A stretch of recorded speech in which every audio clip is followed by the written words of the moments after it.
Hello friends, आप सबका आपके अपने चैनल गोविंद लेक्चर्स में एक बार फिर से स्वागत है।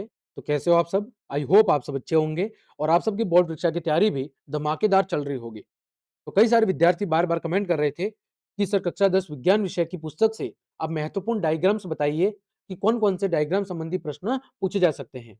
तो आप सबकी रिक्वेस्ट को ध्यान में रखते हुए आज की इस क्लास में हम आपके विज्ञान विषय की जो पुस्तक है उससे जितने भी महत्वपूर्ण नामांकित चित्र वाले प्रश्न हैं, डायग्राम्स वाले क्वेश्चंस जो परीक्षा के अंदर पूछे जा सकते हैं, हम उनको डिस्कस करेंगे। तो चलिए क्लास शुरू करते हैं। तो सबसे पहला जो चित्र है वो है आपके मानव उत्सर्जन तंत्र का। इसका चित्र है मानव उत्सर्जन तंत्र का चित्र, जो कि आपकी पाठ्य पुस्तक के पृष्ठ संख्या 122 पर दिया हुआ है। कितने नंबर पे दिया हुआ है? आपकी किताब के 122 नंबर पेज पर दिया हुआ है मानव उत्सर्जन तंत्र का नामांकित चित्र। दूसरा है नेफ्रॉन की संरचना यानी वक्राणु की संरचना, जो आपकी पाठ्य पुस्तक के पेज नंबर 123 पे दिया हुआ है। तीसरा महत्वपूर्ण चित्र है वो है मानव हृदय की संरचना, वेरी वेरी इंपॉर्टेंट।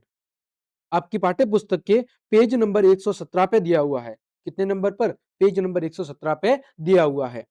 चौथा है दोहरा रक्त परिसंचरण तंत्र का चित्र। यह आपकी पाठ्य पुस्तक के पेज नंबर 118 पे दिया हुआ है। फिर पत्ती की अनुप्रस्थ काट का नामांकित चित्र, बहुत ही महत्वपूर्ण चित्र है। परीक्षा के अंदर कई बार पूछा गया है। पेज नंबर 106 पे दिया हुआ है। छठा, प्रण में यानी पत्ती के अंदर रंध्र के खुलने और बंद होने की क्रियाविधि, ये दी हुई है एक पेज नंबर 107 पे। इसका नामांकित चित्र दिया हुआ है पेज नंबर 107 पे। सातवां, बहुत ही महत्वपूर्ण, मानव मस्तिष्क का नामांकित चित्र। किसका? मानव मस्तिष्क का। पेज नंबर 130 पे दिया हुआ है। वेरी वेरी इंपॉर्टेंट कर लो, परीक्षा के अंदर पूछा जा सकता है। आठवां है प्रतिवर्ती चाप का नामांकित चित्र। पेज नंबर 129 पे दिया हुआ है। फिर नौवां, तंत्रिका कोशिका का नामांकित चित्र, बहुत ही महत्वपूर्ण।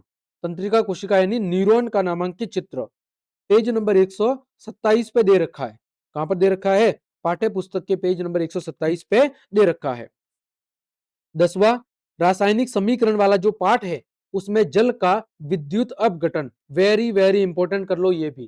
पेज नंबर 10 पे दिया हुआ है जल के विद्युत अपघटन का नामांकित चित्र। फिर प्रश्न संख्या 11 हो, चैप्टर नंबर 2 अम्ल, सारक और लवण के अंदर दिया हुआ है दो महत्वपूर्ण चित्र। एक तो दानेदार जिंक पर तनु सल्फ्यूरिक अम्ल की विक्रिया से निकली हाइड्रोजन गैस की जांच का चित्र यानी पॉप टेस्ट वाला चित्र, और दूसरा है क्लोर सार अभिक्रिया का नामांकित चित्र। क्लोर सार अभिक्रिया का चित्र बहुत ही महत्वपूर्ण है, कई बार परीक्षा के अंदर पूछा गया है। ये दिया हुआ है पेज नंबर 33 पे। फिर जीवों में जनन, जीवों के अंदर जो जनन चैप्टर दिया हुआ है उसमें पहला चित्र है महत्वपूर्ण, प्लेनेरिया में पुनरुद्भवन विधि के द्वारा जनन, पेज नंबर 144। दूसरा, ब्रायोफिल्म की पत्ती के द्वारा कायिक जनन की प्रक्रिया, पेज नंबर 145 पे। तीसरा, राइजोपस में बीजाणु समासंग के द्वारा जनन, पेज नंबर 149 पे। चौथा, वर्तिकाग्र पर पराग कणों का अंकुरण, पेज नंबर 100, ये 146 पे था सॉरी, और ये है 149 पे। फिर पांचवा, वेरी वेरी इंपॉर्टेंट कर लो, नर जनन तंत्र और मादा जनन तंत्र का नामांकित चित्र। ये तो बिल्कुल पूछा ही जाएगा, अगर पिछले सत्र में नहीं पूछा गया तो इस बार जरूर पूछा जाएगा गारंटी के साथ।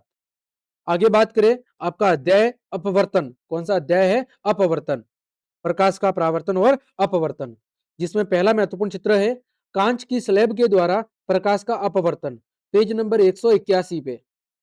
फिर दूसरा, मानव नेत्र की संरचना का नामांकित चित्र, पेज नंबर 207 पे।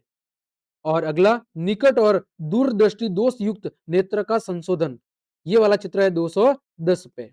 तो ये कुछ महत्वपूर्ण चित्र है जो आपकी पूरी किताब के अंदर है, और इसमें से ही पूरी गारंटी के साथ कह सकता हूं कि एक या दो प्रश्न जो भी आपके चित्र से संबंधित पूछे जाएंगे वो इन्हीं प्रश्नों से पूछे जाएंगे। जो मैंने इंपॉर्टेंट टिक करवाए हैं उनमें से ही प्रश्न पूछे जाएंगे, ये पूरे विश्वास के साथ कह रहा हूं, क्योंकि इसके अलावा पूरी पुस्तक में कोई महत्वपूर्ण चित्र बचा ही नहीं है ना। तो ये सभी चित्रों को आपको बहुत अच्छे से प्रैक्टिस करनी है, क्योंकि नामांकित चित्र वाले कम से कम 2 से 3 प्रश्न पूछे जाएंगे, यानी कम से कम मिलाकर कहे तो कम से कम 7 से 8 नंबर के प्रश्न नामांकित चित्र के होंगे।